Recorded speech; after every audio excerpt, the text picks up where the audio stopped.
नमस्ते, welcome to my channel.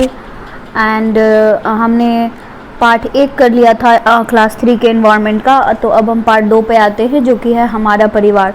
तो देखते हैं इसमें क्या है। यह सुनीता का परिवार है। सुनीता अपने माँ, पिताजी और भाई राकेश के साथ रहती है। सुनीता के पिताजी किसान हैं।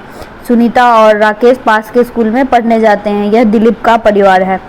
दिलीप अपने दादा दादी, माता पिता, चाचा चाची, फूआ, चचेरी बहन शिखा और अपनी बहन अनीता के साथ रहता है। उसके छोटे चाचा शहर में पढ़ते हैं, इसलिए वे वहीं रहते हैं। दिलीप के पिताजी कपड़े की दुकान है। बड़े चाचा शिक्षक हैं और चाची अस्पताल में नर्स है। उसकी माँ घर का काम संभालती है। घर के सभी लोगों का खाना एक साथ बनता है। रात्रि के भोजन सभी लोग एक साथ ही करते हैं। तो ये कह रहा है कि अपने परिवार के बारे में भी बताएं। आपके परिवार में कुल कितने सदस्य हैं, आपके पिताजी का नाम क्या है, आपकी माँ का नाम क्या है, आपके परिवार के सभी सदस्यों का नाम लिखिए। अब कौन क्या करता है, वो करता है, पानी कौन भरता है आपके घर में, घर की सफाई कौन करता है, खाना कौन बनाता है, बाजार से सामान खरीदना, कपड़े धोना, जानवरों की देखभाल करना, नौकरी या व्यवसाय, घर के जरूरी फैसले कौन करता है।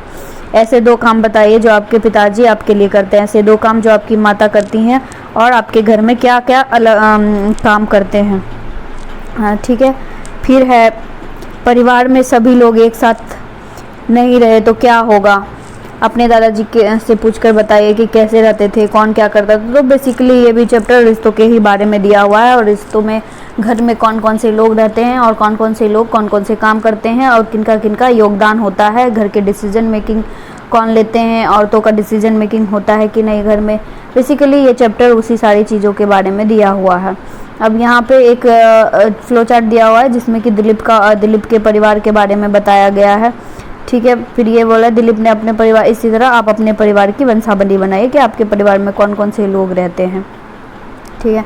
कह रहा है वंशावली में आपने देखा कि दादा दादी से कैसे परिवार बढ़ता है। माता पिता, चाचा चाची, भाई बहन, फूआ फूफा आदि परिवार के सदस्यों की संख्या धीरे धीरे बढ़ती जाती है। सब सदस्य मिलकर एक परिवार बनते हैं।